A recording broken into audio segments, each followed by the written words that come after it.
So the insert that you have just seen a couple of moments ago, it stems from the book I actually wrote on June 22nd, 2025 after 10 long years. Actually, the technicality about it, it should have been like the anniversary should have been around September 2025, but despite inside of me and something that I had carried alongside of me, decided I just have to end this fucking shit and give a send-off, a proper send-off to that moment of past, to that fractured past of me, when that part of me that wrote about this book when it comes to eyes I shall not see again. Thank you very much for coming to this channel.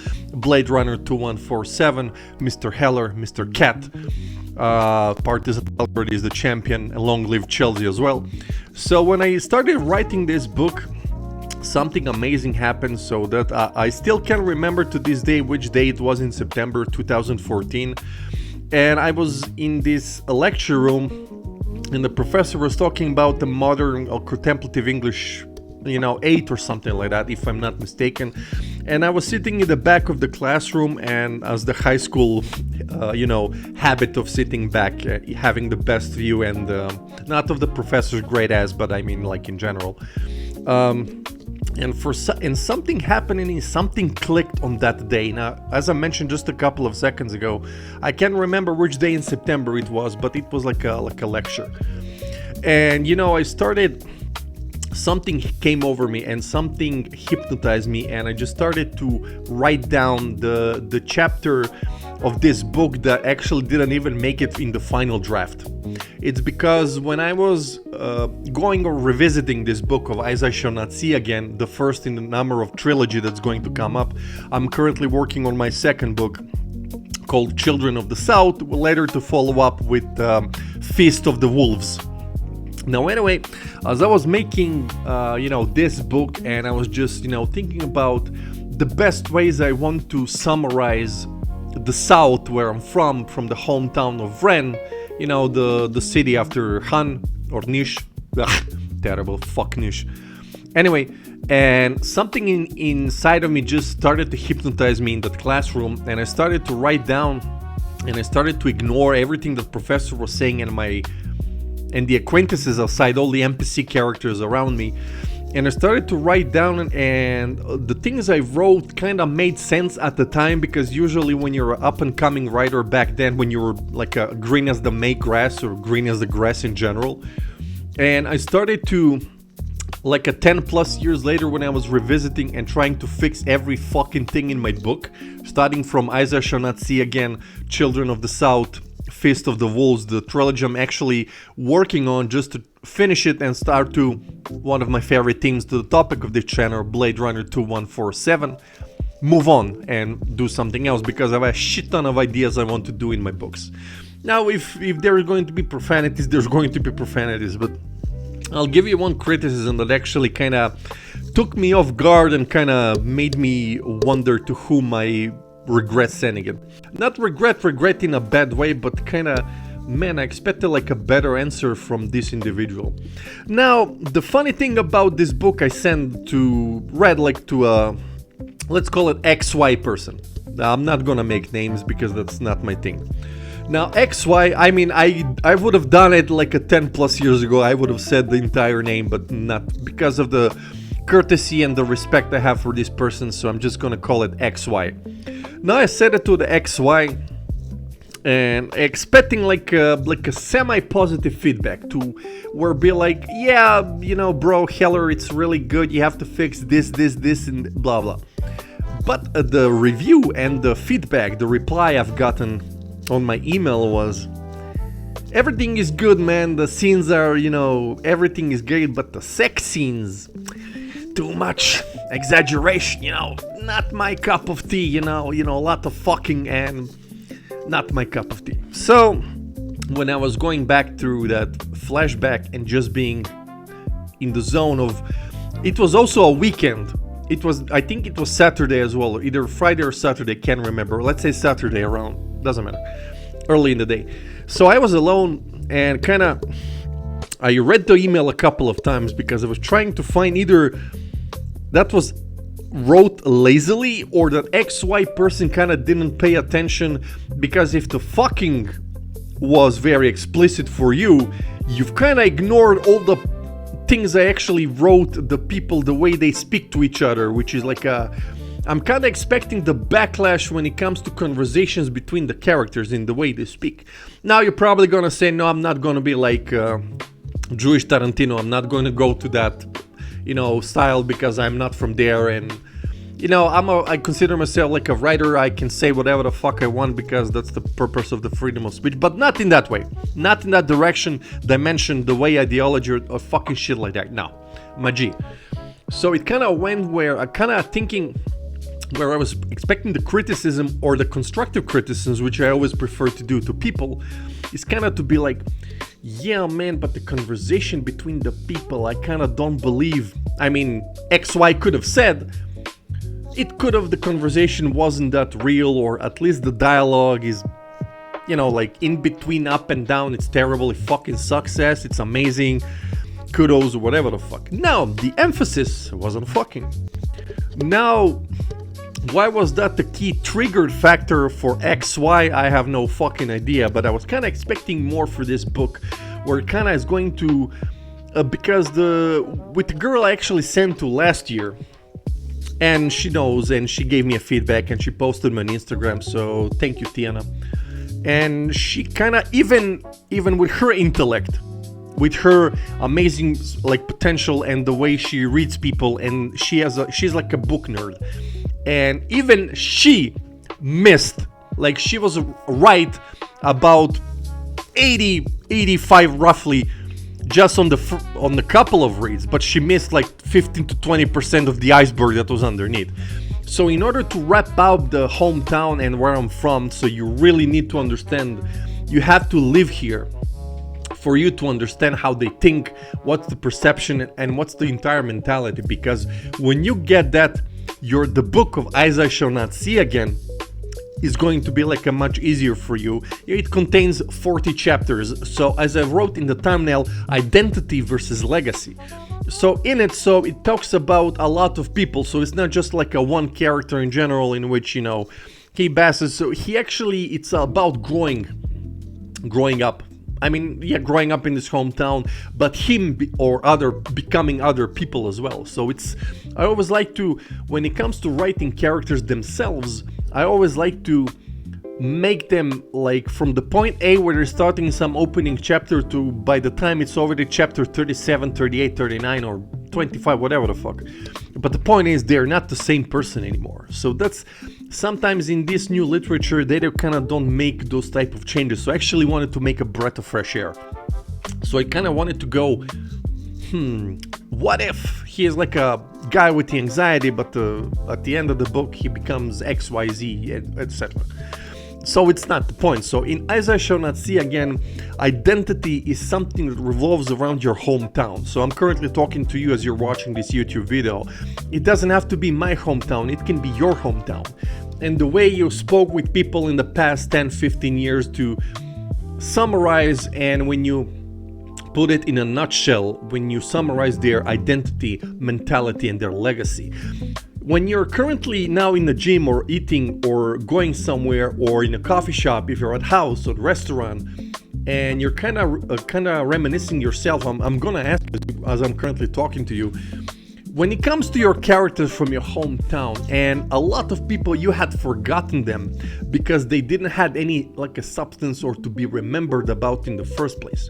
So those people that came before me and that existed, but kind of they're like in a really patched shadows that I don't even fucking remember them because they have nothing to be remembered about in the first place. That's the issue.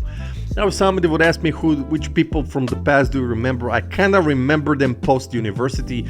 Sorry, apologies. Pre-university, during university, and something post-university.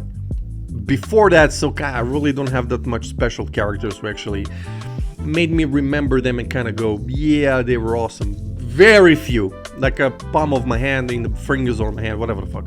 The point is, when it comes to Eyes I Shall Not See Again, it's about when the characters are given the freedoms, the breath of fresh air, in which they themselves are kind of expressing dissatisfaction about certain characters, which you're going to see in my up and coming Southern trilogy. But what actually my book revolves about, it's when you talk about what you have seen with your eyes. So there is like a fundamental difference in all of the three books. I wrote, as I mentioned at the beginning of my video, Blade Runner 2147. It talks about, at the beginning, the hometown. It's about XYZ BGH 757 route from the canal from Panama. People I've met, I've seen, I've known, and I kind of combine. I made like a amazing writing stew in which you can actually get a taste. It's very spicy as fuck, but it makes a difference. Now in the second book I'm currently working on, Children of the South. Now in it, it's a completely another 180. So the second book has nothing to do with the first group of characters. These are second group of characters, male and female. There are only two genders, sorry. And now you have to just be like, now, as I mentioned just a few seconds ago, completely other characters. It's the same chronology, same time world, only like a XY years after the first book. It can be up to your perception how long it was. But the point is that now you have to see that in the third book, now, with Godspeed and my abundance and manifestation, to come as fast as one. Give me universe, the third book, but it's actually up to me as well. But the point is that in the third book, it's going to be a third cast of characters that have nothing to do with the second and the first, the same way the first, and it can go with the six combinations.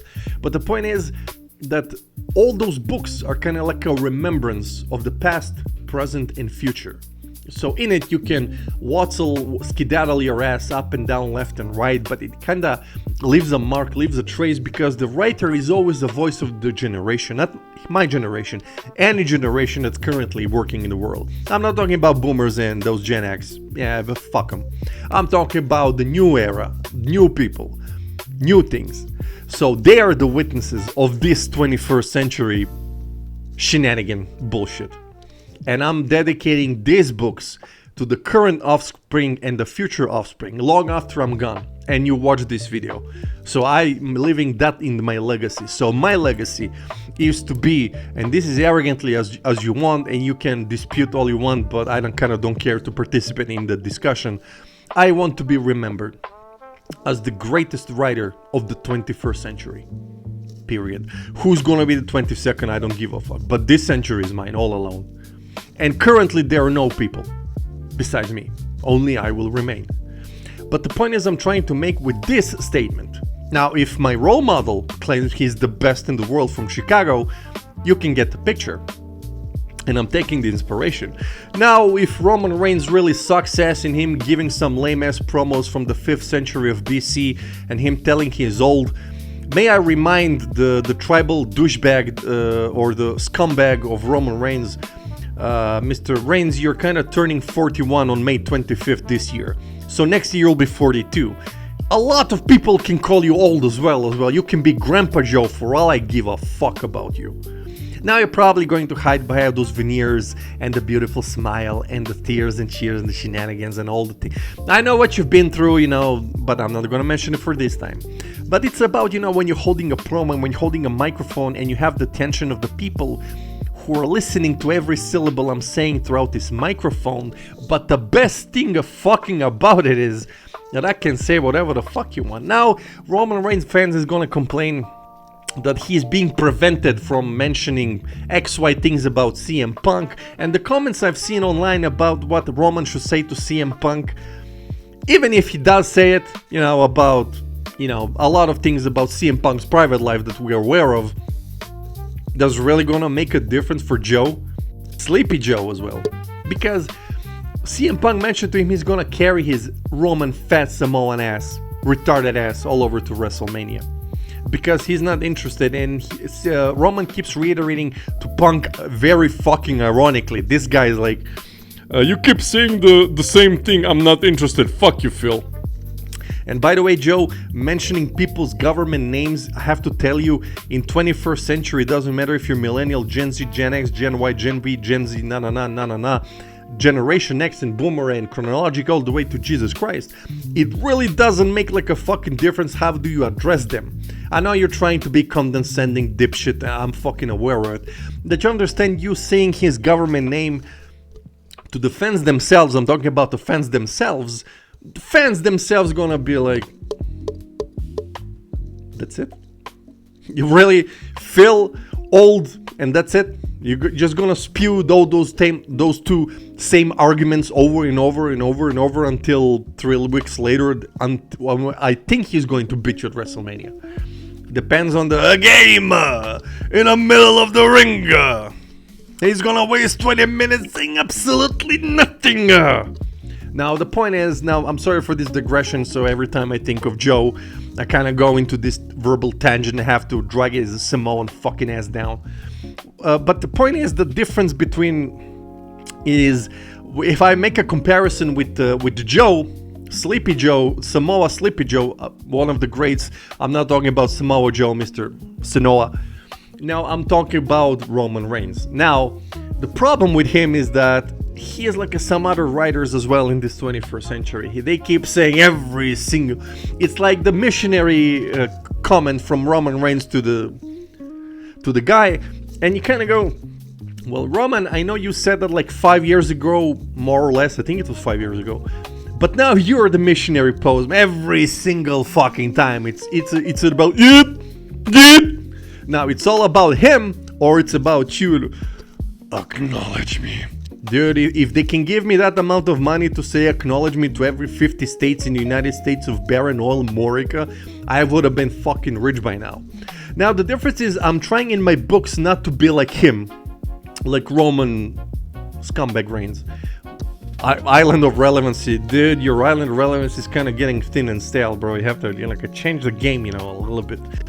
You have to look up to the invisible guy that he used to do his promos. Remember when he roasted you and turned you a Samoan French fry like 10 plus years ago, and you still said, go ahead, spin it.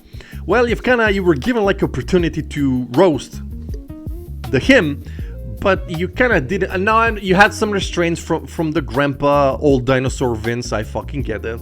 But man, you could have shown some hostility. You could have shown that you care not to be anything. You're a yes man. And it kind of sounded like a very artificial for you to say that to the invisible man that he is like a golden shovel.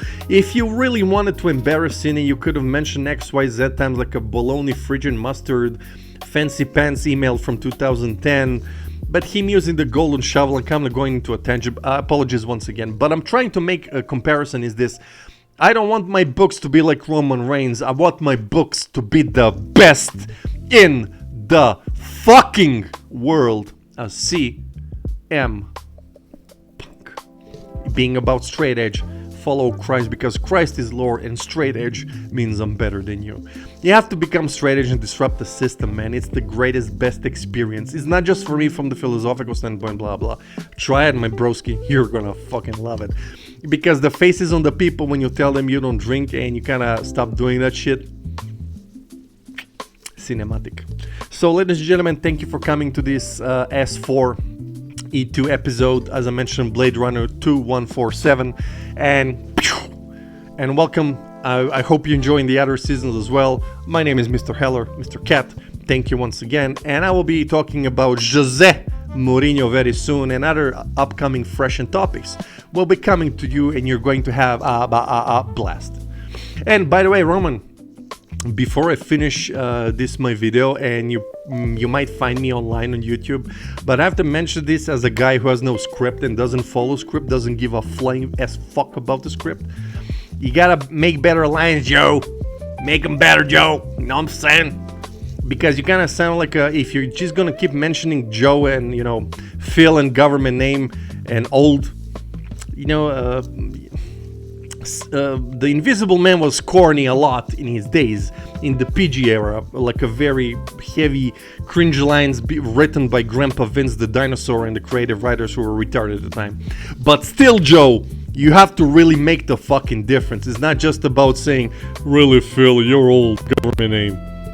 You're not original, and if the people are starting to dislike you as they used to dislike you 10 plus years ago, and if you want to bring yourself to that situation again, nope. Ladies and gentlemen, thank you for coming to the channel and to the Roman Reigns.